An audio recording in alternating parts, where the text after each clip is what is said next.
வணக்கங்க. இன்றைக்கி நம்ம சங்கரா மீன் குழம்பு எப்படி வைக்கிறதுன்னு பார்க்க போகிறோங்க. 1 கிலோ மீன் வாங்கியிருக்குங்க. மீன் நல்லா க்ளீன் பண்ணி உப்பு கொஞ்சம் போட்டு நல்லா கழுவி எடுத்து வச்சுருக்கேங்க.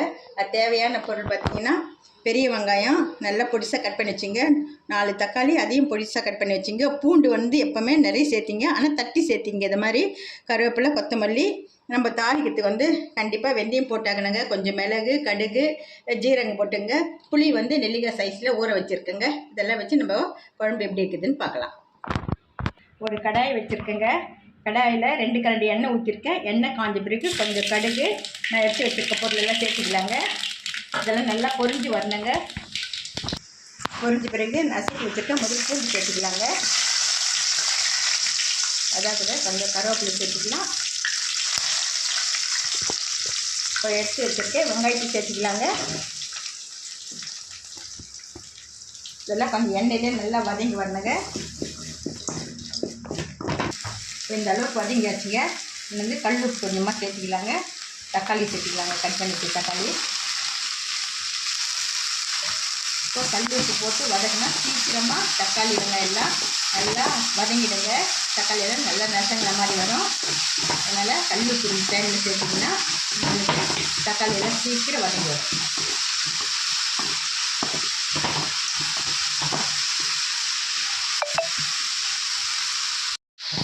வெங்காயம், தக்காளி, பூண்டெல்லாம் நல்லா வதங்கிடுச்சுங்க.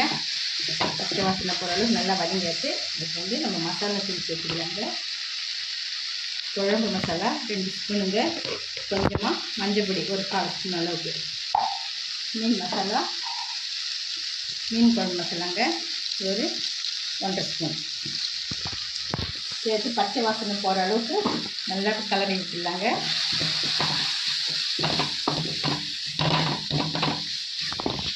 இப்போ எண்ணெயிலே இந்த மாதிரி கலந்தால் அந்த பச்சை வாசனைலாம் போயிடும். அதே பிறகு நம்ம புளி கரைசல் சேர்த்துக்கலாம். இப்போ நம்ம புளி கரைசல் சேர்த்துக்கலாங்க.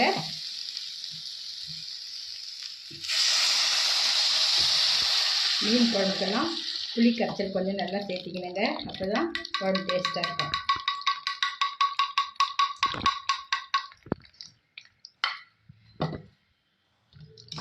இப்போ இதை கலந்து விட்டுட்டு இன்னும் கொஞ்சம் புளி கரைசல் சேர்த்திக்கலாம். இந்த மாதிரி நல்லா கலந்து விட்டுருங்க.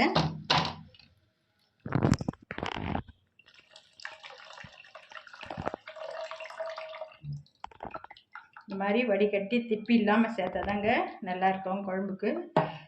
இல்லாட்டி குழம்புல நம்ம சாப்பிடும்போது அது தட்டுப்படும். அவ்வளோதாங்க. இது நல்லா கொதித்து வரட்டுங்க. கொதித்து வந்த பிறகு நம்ம மீன் சேர்த்திக்கலாம். குழம்பு நல்லா கொதிச்சிச்சிங்க. இந்த அளவுக்கு திக்காக இருக்குது பாருங்கள். இந்த அளவுக்கு போட்டால் தான் மீன் போட்ட பிறகு கொஞ்சம் லூஸ் ஆகும். மீன் சேர்த்திக்கலாங்க. பார்த்திங்கன்னா நம்ம கழுவி எடுத்து வச்சுருக்க மீன் இதில் சேர்த்திக்கலாம்.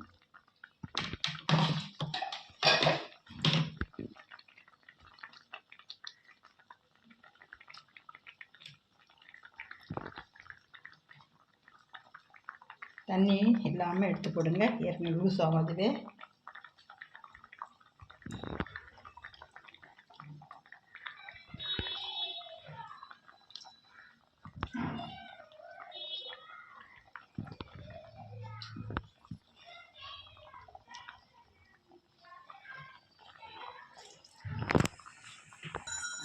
இப்போ நம்ம எடுத்து வச்சுருக்க மீனெல்லாம் அதில் போட்டாச்சுங்க குழம்புல. இப்போ இது ஒரு 5 நிமிஷம் கொதிக்கிட்டுங்க. மீன் ரொம்ப நேரம் வேக விடக்கூடாது. சட்டுன்னு வெந்துடுங்க சூட்லேயே. ஒரு 5 நிமிஷம் பொறுத்து நம்ம ஸ்டவ் ஆஃப் பண்ணிட்டு கொத்தமல்லி தூவிடலாங்க. அவ்வளோதாங்க, மீன் குழம்பு ரெடி ஆகிடுச்சுங்க நம்மளுக்கு. 5 நிமிஷம் கொதிச்சிச்சுங்க. மீன் நல்லா வெந்துட்டுருக்கு பாருங்கள். காரெல்லாம் நல்லா ஊறி இருக்கும். இப்போ நடுவில் கீத்து போட்டிருக்குங்களா, அது நல்லா காரம் ஊறி இருக்கும். இப்போ இது மாதிரி நம்ம கொத்தமல்லி தூவி ஸ்டவ் ஆஃப் பண்ணிடலாங்க.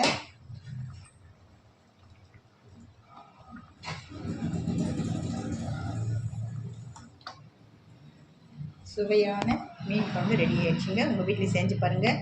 இந்த வீடியோ பிடிச்சிருந்தால் லைக் பண்ணுங்கள், ஷேர் பண்ணுங்கள், சப்ஸ்கிரைப் பண்ணுங்கள். நன்றி.